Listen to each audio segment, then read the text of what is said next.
amputaciones, desarticulaciones. Vamos a ver cuando un paciente llega así en este estadio. Acá vemos que es al menos una amputación traumática, porque ven acá los cortes de la sutura de los muñones. Antes había los hijos de la talidomida, ¿se acuerdan? ¿No hablábamos? Talidomida era una pastilla que servía para hiperemesis gravídica, ¿no? Le daban a las mujeres a los 50, 60, sus hijos nacían sin miembros. Realmente se tuvo que descontinuar ese tipo de tratamiento, ¿no? En este caso vamos a hablar acerca de traumáticas o de repente por otro tipo de lesiones, ¿ya? Yo voy a tener ¿cómo se llama?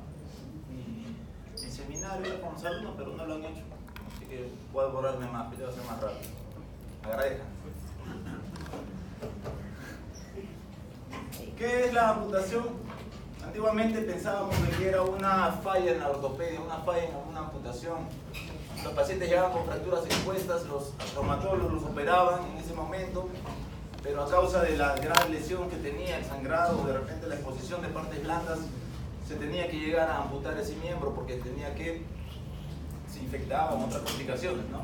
Antes se pensaba esto, pero ahora en la actualidad se sabe de que no es una falla en la ortopedia, sino más bien es el inicio de lo que es el tratamiento rehabilitador para que el paciente llegue a sus actividades normales, ¿no? Si es que uno se amputaba, al final iba mal, iba a tener una osteomielitis, una infección, o al final una secuela que el paciente no iba a hacer sus actividades, mejor se le amputaba para que con la ayuda del muñón bien hecho y con las prótesis el paciente pueda al menos caminar, ¿no? La cirugía de la amputación es una cirugía reconstructiva que es el primer paso para la rehabilitación. Como les decía, primero tiene que amputarse, después tiene que venir la rehabilitación. Con la rehabilitación y un correcto uso de prótesis, el paciente se puede caminar, bailar, saltar, correr. No es una discapacidad, no es igual que incapacidad. Exacto, ¿no? Amputar o salvar un miembro es una de las decisiones más difíciles que nosotros vamos a tomar. El paciente no quiere amputarse, el paciente quiere salir con sus 4 extremidades, el paciente quiere sentirse útil, trabajar, mantener a su familia, ¿no? No quiere ser una carga para su familia, ¿no? Entonces nosotros tratamos de convencerlo, y cuando es la necesidad ya de amputarlo, entonces se le va a tener que recomendar una amputación o una desarticulación en todo caso, ¿no? Amputación, un procedimiento que va a extirpar una parte del cuerpo a través de uno o más huesos, entonces se tiene que extraer tanto un hueso como el miembro, ¿no? Se va a distinguir de la desarticulación porque la desarticulación separa en una parte de una articulación, ya sea rodilla, codo, hombro. Antiguamente, sin ningún tipo de técnica quirúrgica, se amputaba lo más rápido posible. Vamos a ver la historia, esta que es una guerra civil estadounidense, no había ninguna técnica.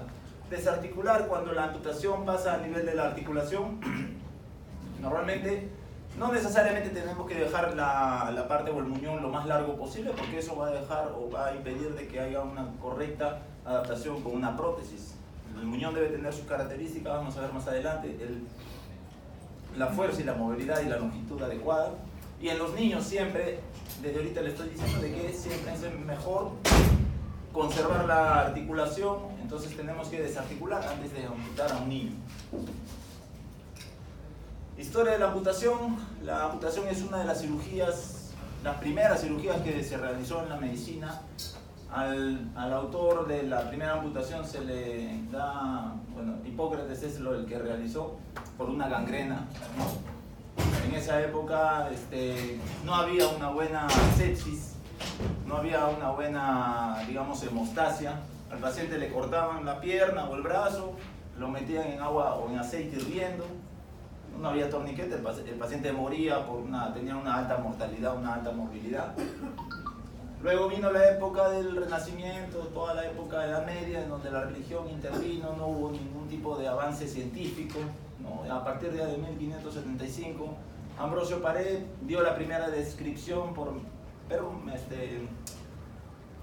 de lo que es la técnica quirúrgica de una amputación. Describió lo que era el torniquete, describió las pinzas hemostásicas, realizó los primeros muñones que se adaptaban mejor. Lister luego vino y con lo que era la anestesia, el éter, los dormía, los anestesiaba, anestesia general. Y así sucesivamente fue avanzando lo que es la técnica quirúrgica. En las épocas de guerra civil, como les decía, se amputaban, pero los pacientes se infectaban, tenían mal muñón. En 1940, en la Primera Guerra Mundial, los soldados estadounidenses se quejaban porque no tenían un buen muñón.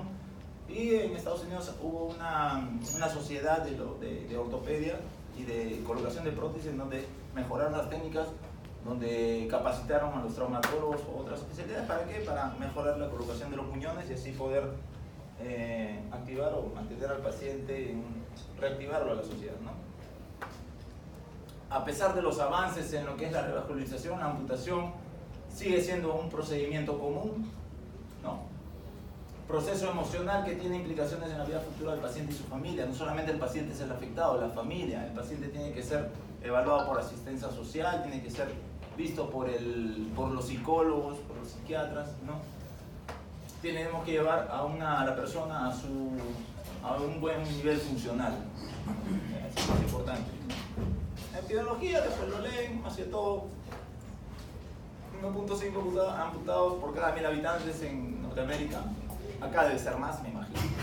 No existe una epidemiología, datos acá en el Perú. Siempre los hombres más que las mujeres, de 3 a 1. ¿Por qué? Porque los hombres tenemos de repente la actividad física, trabajan con más accidentes de tránsito, trabajos laborales, amoladoras, prensas, ¿no? Y pueden tener algún tipo de lesión. No solamente accidentes de tránsito, también los hombres tienden a ser mayor enfermedad vascular, la diabetes, vamos a ver más adelante. Más los miembros inferiores que los superiores, ¿no? Más que todo por una enfermedad vascular, diabetes. Y si es en miembros superiores, el 70% es traumático, porque así nomás no van a ver una mano diabética, ¿no? Existe, sí, pero más que todo es traumática por amoladoras, por accidentes de panificadoras, etc. Miembros inferiores es vascular más que todo y traumática según 22%. Los niños también, por causa congénita, se pueden amputar. Los adultos mayores de 50 a 75 cuando tienen alguna enfermedad vascular o diabetes, ¿no? En adultos jóvenes, más que todo es por una lesión traumática, y en los niños el defecto puede ser hasta un 60% de los casos, ¿no? A nivel mundial, ustedes van a ver en este cuadro que en los países de primer mundo, digamos, tanto un país norteamericano como Estados Unidos o Dinamarca, la causa de la guerra es baja, ¿no? Un 3, un 2%. Un trauma, un accidente, hasta un 30-32%, y más que todo por una enfermedad vascular puede ser hasta un 65-68%. Pero vemos en países tercermundistas, de repente, en África, en Asia, en Zimbabue, en Camboya, la guerra puede ser hasta una causa de un 65% o hasta un 94.5% en Camboya, porque allá, como saben, hay extremistas o hay guerras civiles, ¿no? En donde los paramilitares van a las aldeas, los castigan como amputándoles brazos, piernas, ¿no? Trauma un 25, un 4.5 y casi enfermedad vascular, en África sí hasta un 10 y en Camboya hasta un 1% nomás, ¿no? Imagínense cómo los castigan amputándolos. Principios. Tenemos que tener algunos principios para amputación. Determinar la necesidad de la amputación. Vemos de que un paciente, si está con una infección, que esa infección puede llegar a sepsis severa, un shock séptico, tenemos que amputar antes de que siga avanzando su enfermedad. Una gangrena que de un día para otro va avanzando, también hay que amputarlo. Nivel de amputación, nivel supracondilio, transtibial, desarticular, a nivel del hombro, del codo, dependiendo de dónde está la lesión o la enfermedad vascular. Ejecución de la técnica quirúrgica, técnicas abiertas, cerradas, supervisión postoperatorio. Nosotros, una vez que se amputa al paciente, no lo dejamos a la deriva. Normalmente los pacientes que son traumáticos los hospitalizamos en el servicio de traumatología, pero normalmente son diabéticos, ¿no? Y ellos están en medicina. Nosotros tenemos que ir allá a visitarlos, ver cómo va su DRE, cómo va la herida, que no tenga una herida infectada. Y al final, cuando ya está bien a la semana o menos, entonces se le da de alta, ¿no? Participación en la prescripción de la prótesis, más que todo es la forma como queda el muñón al final de nosotros cuando lo amputamos. Verificar por consultorio cómo es que queda, que no quede con heridas, que no quede un muñón mal formado o desviado, ¿no? Que tenga un buen colchón para que al final no tenga ningún tipo de secuela o molestia cuando se coloque la prótesis, ¿no? Y siempre estar en contacto con el médico rehabilitador. Ellos son los que al inicio, ni bien están los pacientes posoperados, tienen que llegar a hacer la terapia física. Hablamos de amputaciones abiertas y cerradas. Abiertas son estas de acá, ahorita vamos a explicar mejor, en donde al final la piel no va a estar cerrando la herida, ya se deja así expuesta. Las cerradas sí son pacientes que son previamente evaluados, los pacientes que están en medicina, sin peligro de infección, tiene que verlo el cardiólogo, el neumólogo, el anestesiólogo para hacerle sus prequirúrgicos, ¿no? Para ver de que puede entrar en las condiciones ideales para amputarse. Normalmente son pacientes adultos mayores. Diabéticos, tiene que verlo el endocrinólogo, si son cardiópatas el cardiólogo, si son de repente alguna enfermedad, ya los geriatras, y al final el anestesiólogo te dice si es que puede entrar o no, que cómo está la hemoglobina, cómo está la glucosa. Todas esas características tienen que entrar para hacer una amputación cerrada y previamente planificada, ¿no? Como les decía, estas amputaciones abiertas son indicadas más que todo en pacientes con infecciones, ¿no? Si vemos con una amputación que está con pus, vamos a hacer el corte justo donde está, digamos, en el transtibial o de repente supracondilo, y hacemos el corte, el paciente ha firmado su consentimiento que solamente se va a hacer acá el corte y vemos de que hay todavía drena un poco de pus o hay mala circulación, el músculo está un poco mal estado, entonces se le deja la herida abierta para que siga drenando, para ver cómo va conforme pasan los días y con su manejo antibiótico, ¿no? O pacientes que han tenido heridas traumáticas, aflicciones severas en una pierna muy aplastada, tenemos que dejarlo siempre la herida abierta, porque si lo cerramos entonces van a cruzarse los bordes, ¿no? Y como les decía, tienen que ser en 2 tiempos. La primera es la limpieza quirúrgica, drenar todo lo que haya, sacar todo el pasto, todo el barro, todo el lodo, de repente una buena limpieza con 10-15 cloruros, dejarlo abierto, puede ser en 2 formas, tipo colgajo, con una piel así. Y después del segunda intención, esta piel lo va a recubrir, y por amputación circular, como fue la anterior, que solamente se le hace un círculo, ¿no? Según su mecanismo de producción, la amputación puede ser primaria, cuando ya el paciente llega con la amputación o con el pie o con el miembro hacia afuera, se produce en el sitio del accidente. Y una secundaria o quirúrgica, que es la misma que de repente hablamos como las cerradas, que ya son programadas y ya tienen que ser evaluadas por todas las especialidades, ¿no? En cuanto a la causa, la etiología, traumáticas por accidentes, guerras, quemaduras, granadas, balas, etc. No traumáticas, en primer lugar, alteraciones vasculares con diabetes y enfermedad vascular, ¿no? Infecciosas, como las mencionaba, algunos tipos de infección, gangrena, osteomelitis crónica, neoplasias cuando hay tumores, partes blandas y congénitas. Estas son las no traumáticas, esta es la traumática, probablemente puede venir en el examen.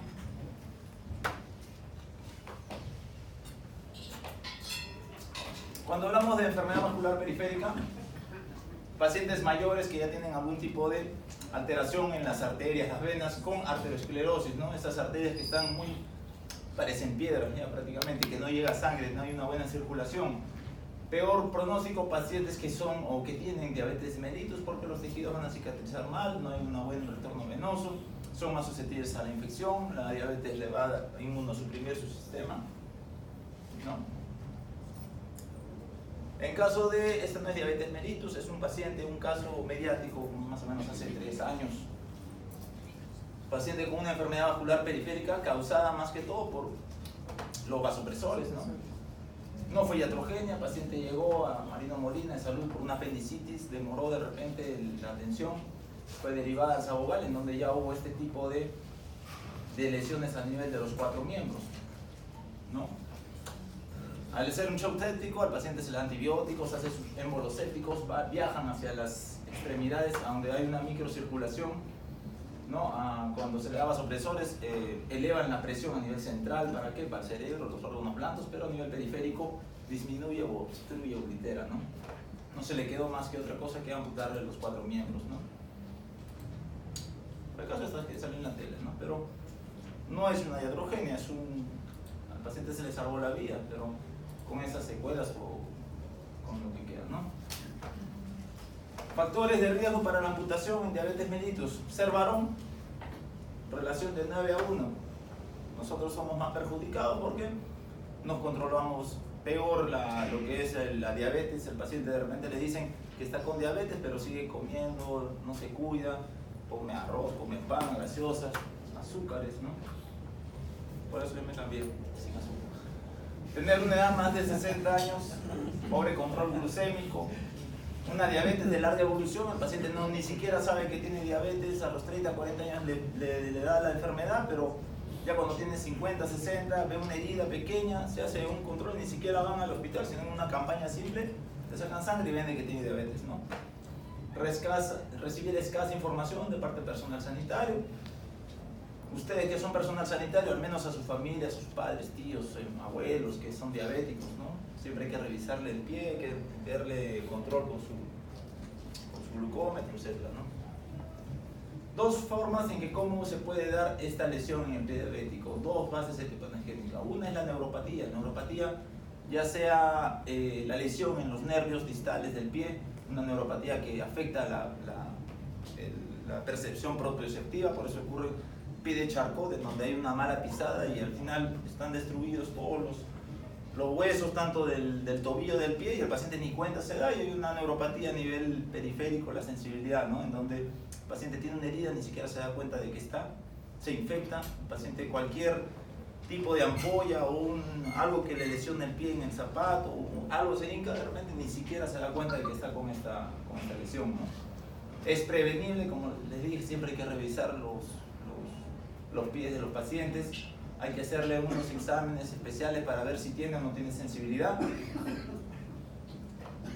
Es la primera de la no traumática, en este caso pie diabético, que siempre esta semana, bueno, hacemos todos los días interconsultas, mínimo hay 6, 7 pacientes que están en medicina que ya los hemos amputado, están próximos a amputarse. Y se operan más o menos 50 pacientes con 50 de cada 100 que tienen diabetes se les va a amputar.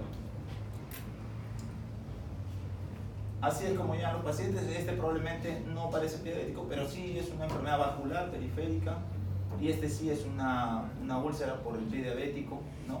Si vemos en la ecografía Doppler o de repente una resonancia arterial y el médico de cirugía vascular evidencia de que en esta zona, la que es la arteria tibial posterior, y acá está la poplita, ¿no? Si hay una lesión a nivel de la tibial posterior, que hay una obstrucción total, digamos, no le vamos a amputar acá, ¿no?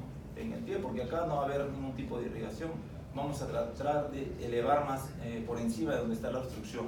Igual, si hubiera una lesión, una obstrucción total en la arteria poplitea, tampoco le vamos a hacer una transtibial, porque esta zona no va a cicatrizar bien. Tenemos que hacer siempre la amputación por encima de lo que es el nivel de la obstrucción, y siempre pidiendo la interconsulta del cirujano vascular, porque ahora que hay más problema legal, iatrogenia, entonces siempre tenemos que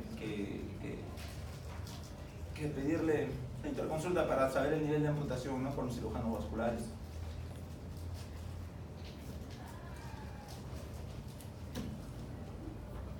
Como le dije, esta de acá es una prueba de Siemens-Weinstein, en donde es solamente un monofilamento, se le da al paciente, se le estimula en esta zona, se le pregunta si siente o no siente, se le pide que cierren los ojos. Si siente acá, de repente acá ya no siente, en esta zona no siente, y ya a nivel distal tampoco siente, porque probablemente ya tiene una neuropatía periférica instaurada, ¿no? En donde al paciente ya tenemos que mandarlo con el endocrinólogo, con el cirujano y con todo, para ver cómo determinar si es que va a haber alguna predisposición para que tenga prediabético, ¿no? Como el endocrinólogo que le va a controlar la diabetes. En medicina ya vieron lo que es la clasificación de Wagner para lo que es pie diabético, que se mide la profundidad de la úlcera, el grado de la infección y el grado de la gangrena. Del 0 al 5, 0 no hay riesgo de pie diabético. Son callos gruesos, cabezas metatarsianas prominentes, dedos en garra. Grado 1, 2. 1, úlceras superficiales, llega todo el espesor de la piel, ¿no? Grado 2, hay úlceras profundas, se lesiona piel, grasa, ligamentos, pero no llega al hueso. A partir del grado 3 ya es una úlcera más profunda, llega hasta el hueso con mal olor. Un grado 4 hay una gangrena limitada con una necrosis de parte del pie, y una 5 en donde es una gangrena muy extensa en donde ya está todo el pie lesionado, ¿no? Estas lesiones traumáticas son más que todo en pacientes jóvenes. Tenemos que hacerle la interconsulta siempre al cirujano vascular para ver si es que tiene la posibilidad de revascularizar esta zona.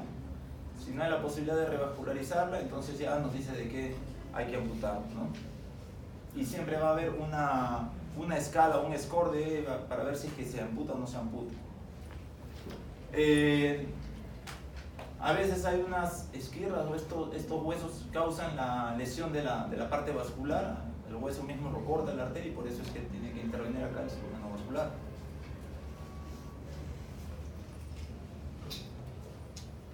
Casos de pacientes en el hospital en donde llegan así, este brazo ya no tiene forma, ya está prácticamente amputado, ¿no? Lo arrastra un camión, un carro, donde solamente lo que queda es la amputación a nivel superior, donde está la herida, y al ser traumático entonces se le tiene que dejar abierta, una amputación abierta, y después en una segunda intención se le termina de cerrar, si es que el paciente también se salva, porque si vienen tequeados así. En niños con este tipo de lesión, a veces también en mismo tópico se le ha tenido que amputar y referirlo, pero al final falleció el niño porque vino tequeado, ¿no?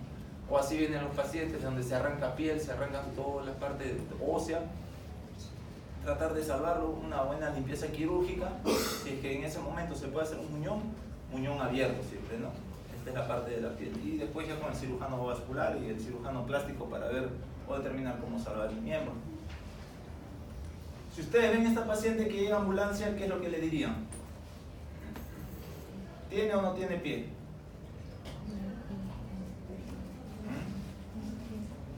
No se ve muy bien, pero acá prácticamente lo trajo por los bomberos, la trajeron amarrada así, le tomamos una radiografía, aparentemente no tiene pie porque acá ya está ya, se le tomó la radiografía y ya está lo que salió. El pie doblado, ¿qué clase de capacitación habrán recibido esos bomberos que lo traen así el pie? Pie acodado totalmente, al momento que lo abrimos estaba cianótico, frío, sin sensibilidad, no había nada de pulso. La arteria prácticamente estaba acodada, bueno, la pedia ya se voló, pero la posterior tibial, que le da más irrigación al pie, puede estar conservada.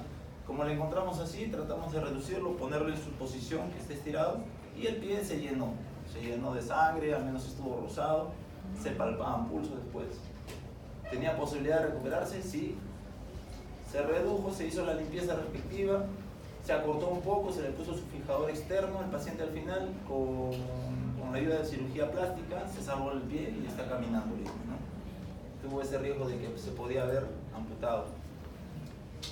¿Cómo salvar? Algunos miembros, algunos dedos, acá no se nota bien, está muy oscuro, pero acá se ve como cuando hay un deslobe en una lesión de la piel del primer dedo, se le sale toda la piel, nosotros tenemos que salvar siempre el primer dedo, que es el más importante. Se le hace técnica de McGregor, en donde se le utiliza la piel de la misma ingle de esta zona y se le mantiene ahí 2-3 semanas, así como está en la imagen, para que esta parte le dé irrigación a toda la piel, ¿no? Y después de 2-3 semanas se le corta acá y se le da forma. Pacientes llegan así con un dedo amputado prácticamente, con un 10% de piel, un pedacito de piel que le cuelga. Se le advierte al paciente que primero se le va a tratar de reinsertar, ¿no? Pero a veces ya la microcirculación, las arterias principales están lesionadas, 2-3 días ya el dedo viene así, lo que queda es amputarlo, ¿no? Pero totalmente es el tratamiento en niños. En niños nosotros hemos visto que los niños vienen hasta con el dedo afuera, les suturamos, pero los niños son mágicos, pega el dedo. Entonces en niños siempre hay que tratar de suturar como sea. En adultos ya hay un 99.9% de que se van a necrosar. Así llegan los pacientes, solamente se le hace remodelación del muñón y se le cierra eso, ¿no? Y ustedes saben que siempre el dedo principal es el dedo gordo. El dedo gordo hay que tratar de conservarlo siempre, porque el dedo gordo hacemos pinza, hacemos todas las actividades, nos diferenciamos de los monos por eso, ¿no? Que hacemos pinza, podemos lavar nuestros dientes, el lapicero, agarrar todo por el dedo gordo, así que siempre hay que tratar de salvarlo. A veces se hace una pulgarización, que significa de que si se amputa traumáticamente el dedo gordo, entonces el dedo gordo del pie se revasculariza, se extirpa y se coloca en el dedo de la mano, ¿no? Ya eso ya es con microcirugía arterial o vascular para reinsertarlo y luego utilizarlo, ¿no? Muchos pacientes vienen por ese problema del anillo, tanto puede ser que hasta los puedan amputar, tengan cuidado. Como les decía, los traumas están muy relacionados con cirugía vascular. Los vasculares tienen que ver cómo mejorar la arteria lesionada para poder entrar a sala, ¿no? Estas esquirlas o estos huesos biselados pueden lesionar las arterias y por eso va a comprometer la parte arterial. Ya se transforman, pueden ser unas Gustilo de Anderson 13, ¿no? 13 ya saben que es lesión vascular. Otra causa traumática son las quemaduras. Las quemaduras, si el paciente viene así, al final va a ser una retracción de esta articulación de la rodilla. Lo retrae, va a tener mala posición, no va a poder colocarse una prótesis, entonces mejor amputar los dos, ¿no? Congelamiento, más que todo cuando hay la pérdida de calor excede la capacidad del cuerpo de mantenerse, entonces no va a llegar sangre hacia las extremidades. La parte de los pulpejos de dedos, de los pies y de las manos tiene muy poca vascularización y su vascularización es muy pequeña. Esto ocurre más que todo en las congeladas, los turistas cuando se pierden en las nevadas, entonces vienen con este tipo de lesiones y hay que amputarlo, no solamente en la punta de los dedos, ustedes han visto en películas también en la punta de nariz o hasta en las orejas también, ¿no? Ya cuando vienen por congelamiento hay que amputarles. Infección aguda o crónica, cuando no responde al tratamiento médico, debe ser la indicación para una amputación. Ya les dije cuando está un muñón de repente infectado, hay que levantar o elevar el nivel de amputación. Cuando nosotros vemos una herida infectada de que ya tiene que ser indicación de una amputación, tenemos que deshacernos de ese miembro que más adelante puede dar un shock séptico. Hay otras enfermedades que como por ejemplo la gangrena gaseosa fulminante, que en horas o en menos de 2 días ya está levantando o está infectando todo, por eso tenemos que amputarlo y dejar la herida abierta, ¿no? Ustedes van a diferenciarlo cuando ya se forma gas dentro de la pierna de repente o de cualquier miembro, ya se está formando una gangrena gaseosa, como si fuera chuño y estuvieran tocándolo, o bolitas esas de plástico, lo mismo van a sentir, ¿no?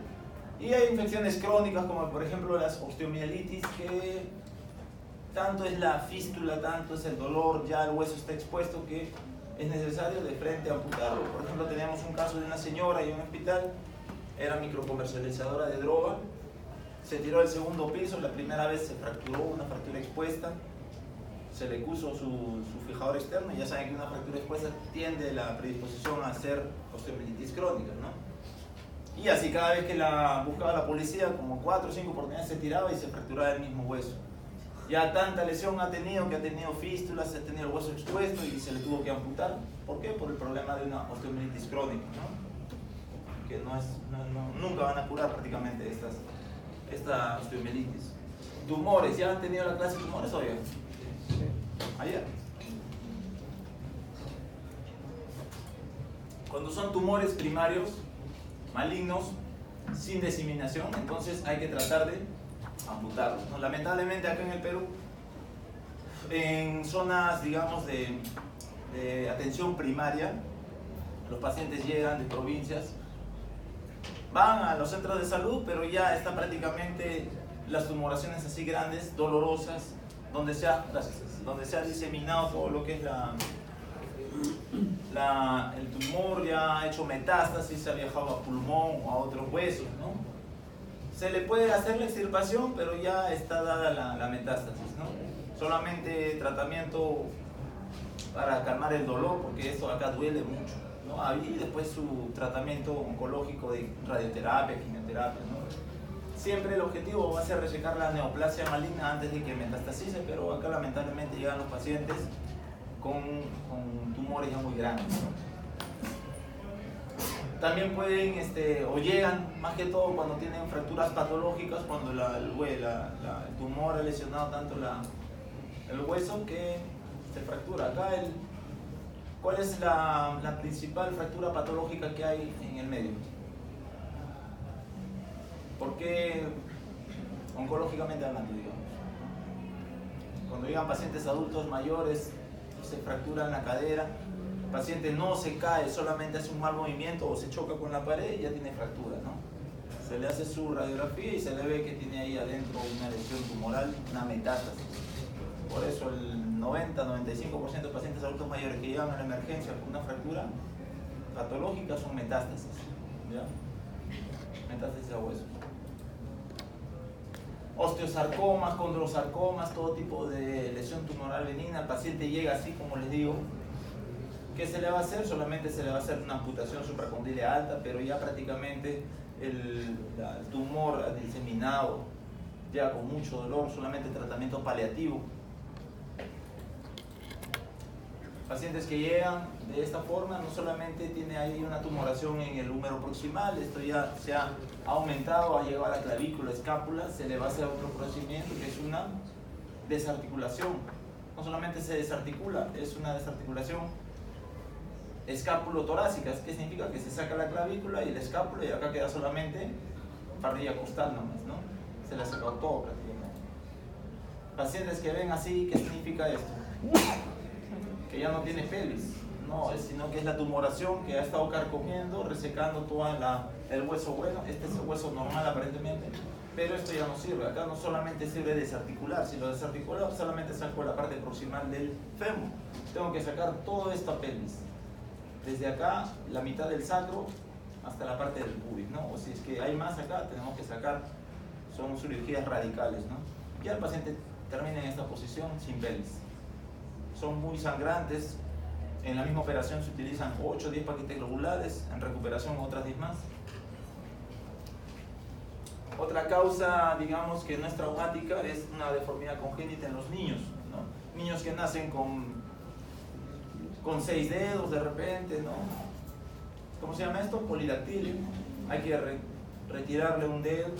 Niños que nacen con varios brazos o con estos miembros parásitos, hay que tratar de amputarlos. ¿Para qué? Para que tengan una vida funcional normal, ¿no? Estéticamente también. Congénitas un 60% que nacen con alguna patología para amputar, y adquiridas un 40%. Dentro de las adquiridas son los traumáticos, neoplasias e infecciones. Tenemos que tener 3 cosas en consideración en los niños: el crecimiento, el sobrecrecimiento y la cicatrización, ¿ya? En cuanto al crecimiento, ya les dije, en todos los niños hay que preservar el cartílago de crecimiento de la enfermedad en lo que sea posible, ¿no? Si fuera una tumoración, ahí sí tenemos que resecar lo que más podemos, ¿no? Pero si fuera o tuviera una lesión, un accidente, un trauma en la tibia, ¿no? O parte del fémur, tratar de conservar la parte de la rodilla o de todo el fémur. ¿Por qué? Porque el cartílago de crecimiento distal del fémur te da un 75% al final de toda la longitud del fémur. Si de niño le cortamos la mitad del fémur, ese muñón va a ser muy corto cuando sea adulto. Entonces tenemos que dejarle todo el fémur. ¿Para qué? Para que crezca el hueso y también la piel, ¿ya? Por eso en los niños hay que desarticular antes que amputar. El sobrecrecimiento es todo lo contrario, en donde el hueso amputado va a seguir creciendo porque él es niño, va a tener cartílago de crecimiento a nivel proximal. Si la piel queda muy tensa, entonces ese hueso va a horadar, va a seguir creciendo, hasta puede cortar la piel y salir el hueso, ¿no? Entonces tenemos que entrar a una limpieza quirúrgica o a cortar más ese miembro, ¿no?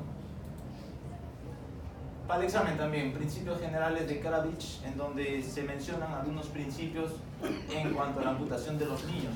Tenemos que siempre conservar la longitud, preservar las placas de crecimiento, desarticulando, realizar desarticulación en vez de amputaciones transóseas, preservar la articulación de la rodilla cuando sea posible y estabilizar y normalizar la porción proximal de la extremidad, ¿no?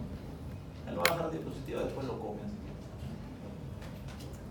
Estudios complementarios, lo principal, radiografías. A veces no es necesario radiografía cuando viene un paciente amputado, pero siempre es necesario porque he tenido casos donde ha habido lesión de un hombro, o un paciente llega con un hombro doloroso, uno le toma la ecografía, puede ser solamente una tendinitis, pero siempre es buena una radiografía porque a veces se puede hasta encontrar algún tipo de lesión tumoral, ¿no? Uno no lo crea.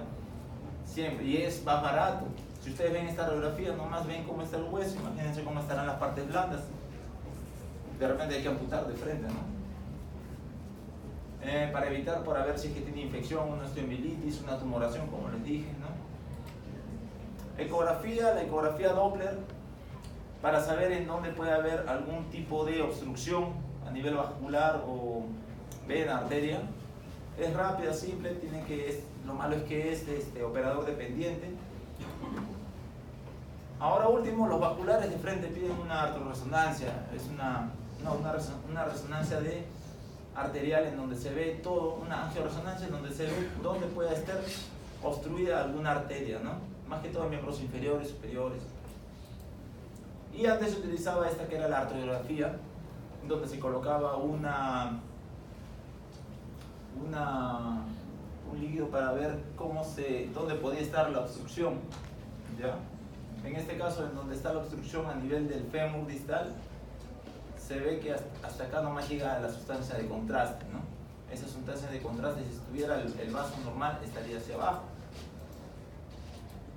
Pero como vemos, una vez operado, se alinea la fractura, esta obstrucción se desobstruye, digamos, y ya se revasculariza el vaso, y ya se ve después cómo es que llega esta sustancia de contraste hasta abajo, ¿no? Esa es la arteriografía.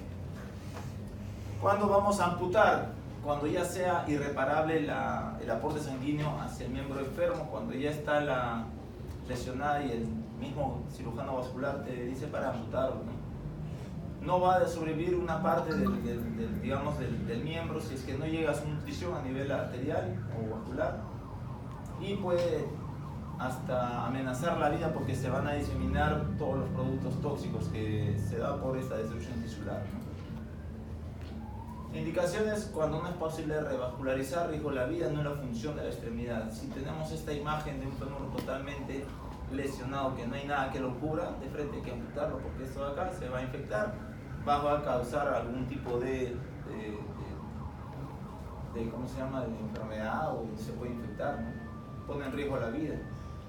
Tenemos que tener en cuenta todos esos aspectos en cuanto a la amputación, energía del impacto, si es una afección leve, severa, si es que va a haber el tiempo de isquemia, si pasan las 6 horas, el tiempo de isquemia va a ser más perjudicial. Si el paciente viene chocado, la edad, lesión nerviosa, vascular, de tejidos blandos, lesión ósea, si hay contaminación, y el tiempo de la operación, ¿no?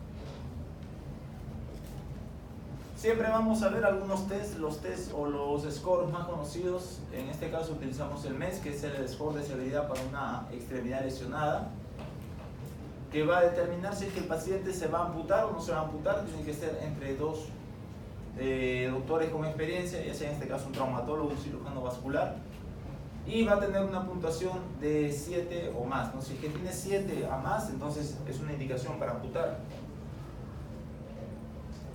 Va a tomar una de las decisiones más difíciles, que es amputar o no amputar la pierna, y como le dije, tiene que ser tomada o la opinión de 2 cirujanos mínimo, o hasta en junta médica también. ¿Qué factores o qué tomamos en cuenta? Son 4 parámetros. Va a venir en el examen un caso clínico así, en donde tenemos qué parámetros. Uno es el esqueleto y los tejidos blandos, de puntos desde el 1 hasta el 4. Acá en este primer parámetro vamos a ver si es una lesión de baja energía, si es una simple fractura, una lesión de energía media hasta fracturas abiertas, alta energía con aplastamiento o arma de fuego, o muy alta energía, abulsiones tisulares, contaminación, del 1 a 4. Isquemia, si es que llega con pulsos reducidos o ausentes, pero tiene una buena coloración. Si hay pulsos ausentes, ya es un punto 2, y si llega una pierna isquémica fría, pérdida de sensibilidad, es un punto número 3, ¿no? Si estos 3 puntos de la isquemia llegan después de 6 horas, entonces estos 3 de acá se aumentan el doble, ¿ya? Shock, si es que el paciente viene con una presión sistólica de más de 90, es 0. Una hipotensión transitoria, o sea, con vasopresores aumenta, 1. Hipotensión persistente, que sin vasopresores o sin reposición de líquidos sigue bajando la presión, entonces es 2, ¿no? La edad, menos de 30, 0, de 30 a 50, 1, de más de 50 es 2, no salió acá, ¿ya? Si yo tengo un paciente que llega con una lesión tipo de partes blandas de alta energía, ya tiene 3, una isquemia, digamos, de que tiene pulsos reducidos o ausentes, pero llega después de 6 horas, sería 2 puntos, ¿no? Tiene una hipotensión, una presión sistólica normal y de menos de 30 años, ¿cuántos puntos tendría? Menos de 30, 0, presión sistólica normal, 0, llega con pulsos ausentes tiene 1, pero se dobla 2 porque es más de 6 horas. Y que es una alta energía 3. 3 más 2, 5. Más 0, 5. Más 0, 5. Entonces, si tiene 5 del mes, entonces mejor no amputar o tratar de salvar esa pierna. ¿Ya? Y así, si es que es 7 o hasta más, ya se tiene que amputar. Esta es una forma, ¿no? Pero en realidad, cuando nosotros vemos a los pacientes, si vemos que no hay en ese momento, tenemos que actuar y decidir si es que se va a amputar o no. Siempre con algún traumatólogo de más experiencia. La edad es muy importante. En niños siempre hay que tratar de salvarla y que haya un cirujano vascular que pueda revascularizar o que nos diga de repente, ahí nomás que hay que amputar, ¿no? Cuando salvar, debe haber una expectativa razonable de que el paciente tenga al final del tratamiento un miembro funcional, poco doloroso, con capacidad de soportar la carga y que le posibilite retornar a una vida independiente y productiva. Lo más importante, desde el inicio estamos diciendo que el paciente tiene que reinsertarse en la sociedad. Niveles, el nivel electivo en donde se debe de realizar la amputación es en donde se tiene que conservar un buen brazo de palanca para obtener un muñón bueno, ¿no? No necesariamente tiene que ser un muñón largo, ¿ya? Como digamos, si es un muñón largo, entonces no va a haber en dónde colocar la prótesis. Tiene que ser un muñón con una adecuada longitud, dependiendo del paciente y dónde está localizada la lesión, ¿no?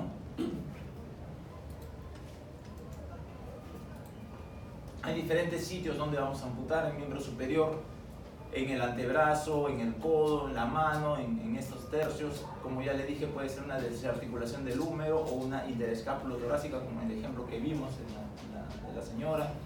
En el inferior también tenemos varios tipos de amputaciones, y hasta desarticulación de la cadera, o si es ya un cáncer que tiene en la pelvis, tenemos que hacerle la hemipelvectomía, siempre dependiendo de qué caso sea. En la mano vamos a tener amputaciones de los dedos, transmetacarpiana o de repente amputación transcarpiana, dependiendo de qué caso sea. En la emergencia vemos a cada rato pacientes que llegan por cortes de amoladora, ¿no? En mi zona es bastante, hay fábricas y hay pacientes que se lesionan. Tenemos que ver la exposición ósea, si hay afectación de los tendones, la profundidad, si es que hay que, se puede reparar o de repente ahí nomás le hacemos ya su muñón, ¿no?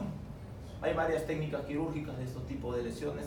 Si dejamos el hueso expuesto, es un hueso infectado. Tratar de cerrar la herida y tratar de cubrir siempre el hueso y darle una forma a ese muñón. Podemos hacerlo con cierre primario, hasta colgajos para las puntas o los pulpejos de los dedos, ¿no? Si vamos a amputar un dedo, no solamente vamos a amputar el dedo, sino también la parte de la cabeza de los metacarpos. ¿Para qué? Para que el paciente, cuando cierre el puño, no haya un hueco y no tenga alguna alteración funcional. A veces los pacientes llegan así con los dedos afuera, quiere que los reimplanten, pero ya este paciente está mal, con estos dedos están necróticos, están blancos, no tienen una buena circulación. Si le vamos a recolocar, va a venir después con sus dedos negros por las puras, ¿no? Y vamos a tener que hacer otra intervención. Si fuera niño, sí hay que tratar de reinsertarlo, como les digo, ¿no? Y así es como quedan a veces sus muñoncitos. Cuando es en la muñeca, tratar de conservar la articulación radiocubital distal para que el paciente al final pueda hacer siquiera una pronosupinación. Pero en este caso ya llegan así, solamente remodelar el muñón, nomás como sea necesario, ¿no? En el brazo puede ser en cualquier nivel del brazo, siempre dándole cierta longitud para que pueda entrar alguna prótesis. Hay varias técnicas de boca de pescado, siempre por encima del codo, ¿no? Así como es esta. Miembro inferior, en el pie vamos a tener diferentes niveles de amputación. Recuerden la transmetatarsiana, la principal, o una de las principales, que es la de Lisfranc, que la articulación de Lisfranc es entre el medio pie y el antepié. Y la de Chopard es en el retropié con medio pie. Chopard abarca la articulación astragalo, escafoideo navicular y calcáneo con cuboides, ¿no? Acá se hace la desarticulación y acá también se amputa. Hay otro tipo de amputación de Boyd, de Syme.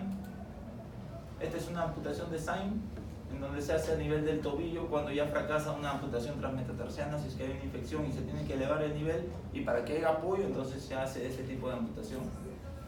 Hay otra, la de Pigorov, en donde se conserva el calcáneo, se hace una osteotomía del calcáneo, osteotomía tibio-peronea, y se reinserta, o se hace una osteotomía con unos tornillos especiales para que tenga un muñón, y el paciente lo principal es que pueda al menos apoyar, ¿no?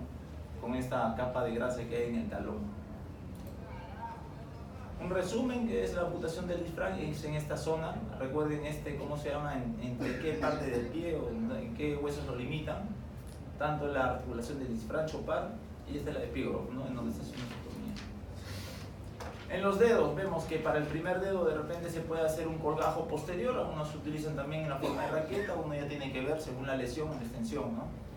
Los demás deditos se puede hacer en forma de raqueta, el segundo, tercero y cuarto, y el quinto, un abordaje lateral más que todo, ¿no? Tras metatarsiana, tenemos que cortar los metatarsos, dejar un colchón posterior, un colgajo, para que este colgajo se levante y a nivel dorsal se hagan los puntos, ¿no? En la rodilla, en la transtibial, es una de las más comunes, puede ser colgajo posterior o en boca de pescado. Siempre recuerden, esto es muy importante, de que el peroné tiene que quedar más corto que la tibia, si no va a haber una lesión y una alteración a nivel del muñón, ¿ya? Y hay que biselar el borde de la tibia, vamos a ver cómo es que se bisela, ¿ya? Transtibial, como les dije, esta de acá es una en boca de pescado, la diferencia de que va a ser con esta colgajo posterior, de que la boca de pescado puede haber una molestia en el muñón porque la cicatriz va a quedar abajo. En cambio, en una de colgajo posterior, la cicatriz va a quedar en la parte anterior, no le va a molestar de repente cuando se coloque el muñón. Siempre de repente, si este es un paciente con un pie que no tiene isquemia, este sí que tiene isquemia, ¿no? Como les dije, ¿cuál de los dos está mal amputado? ¿El de arriba o el de abajo?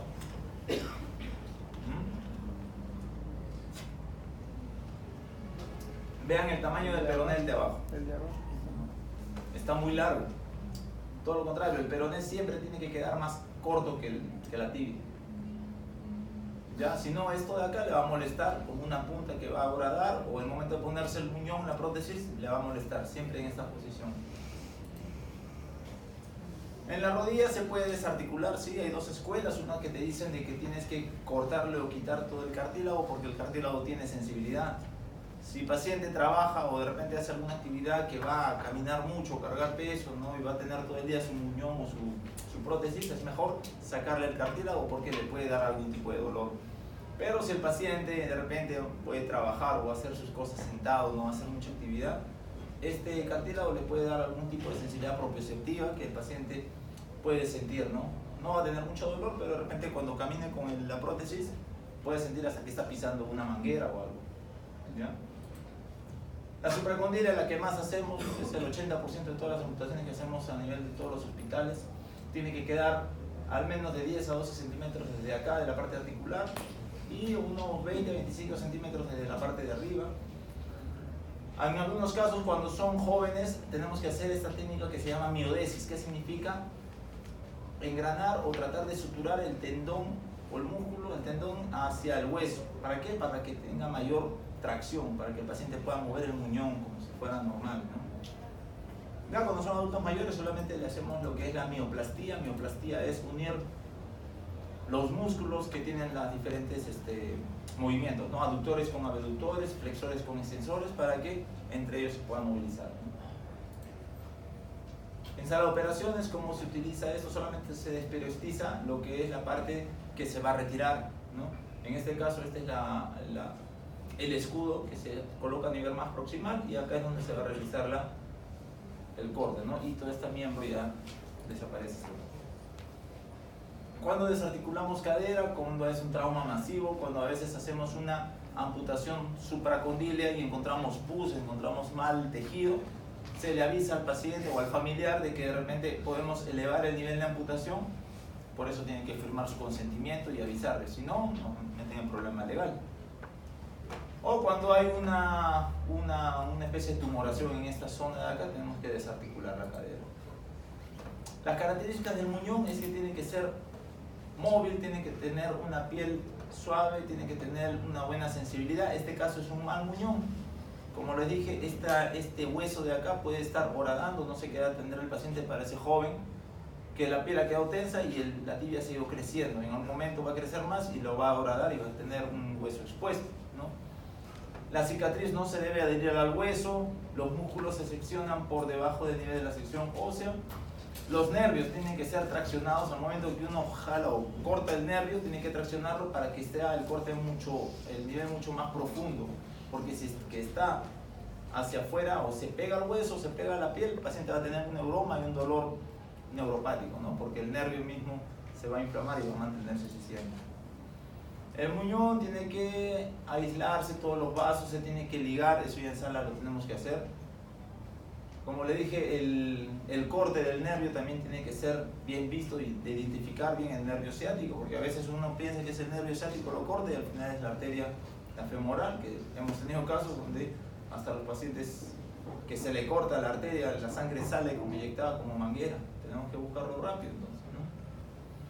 Tenemos que dejar drenes. Estos drenes evitan de que se forme un hematoma. Los drenes se sacan a las 48, 72 horas, 2-3 días con los drenes, porque si no se vuelve un hematoma adentro y es un caldo de cultivo para que se infecte, ¿no?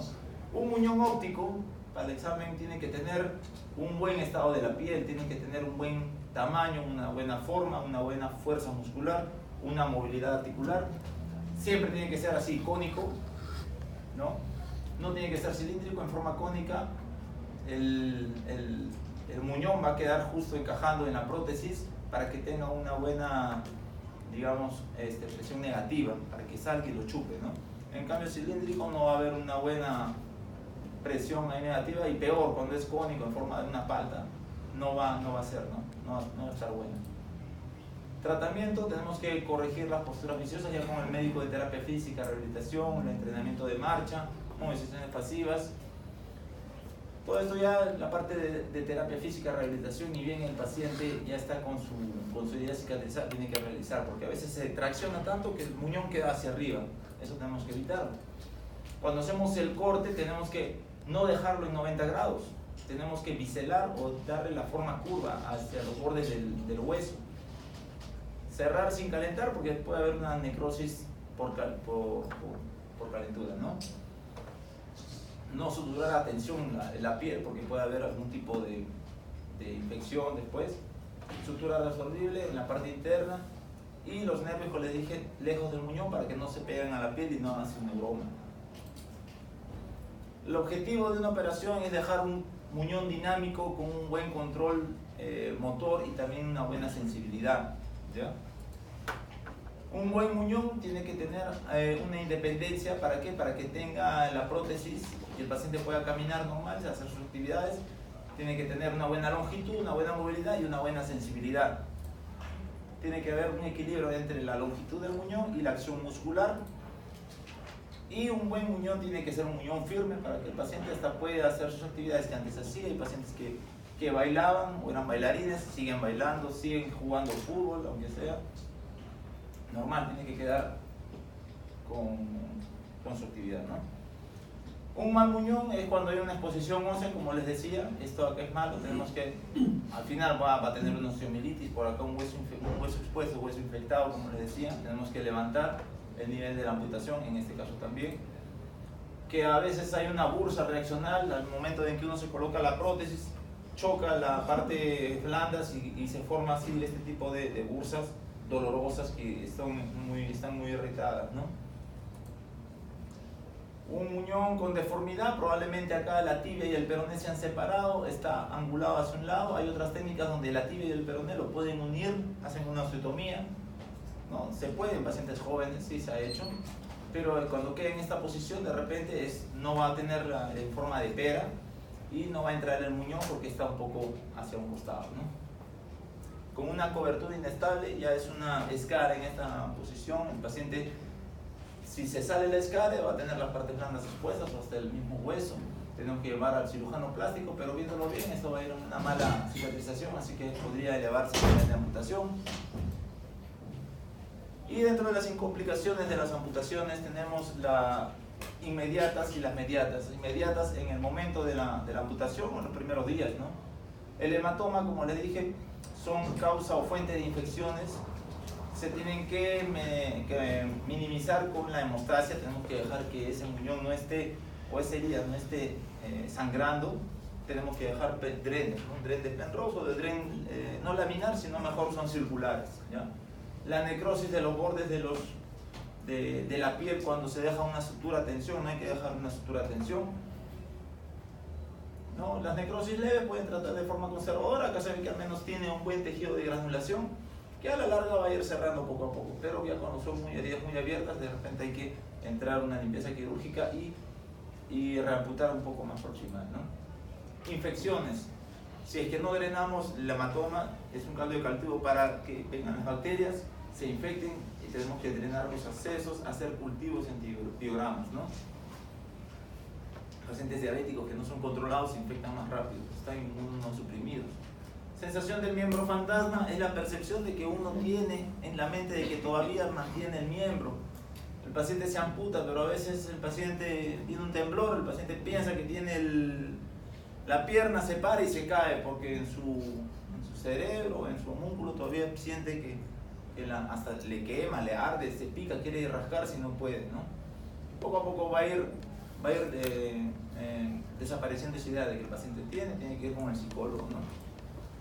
Las mediatas, que son a largo o a mediano tiempo, contractura del muñón, por eso tiene que ir necesariamente con terapia física para movilizarlo y hacer sus ejercicios, fortalecer la parte muscular.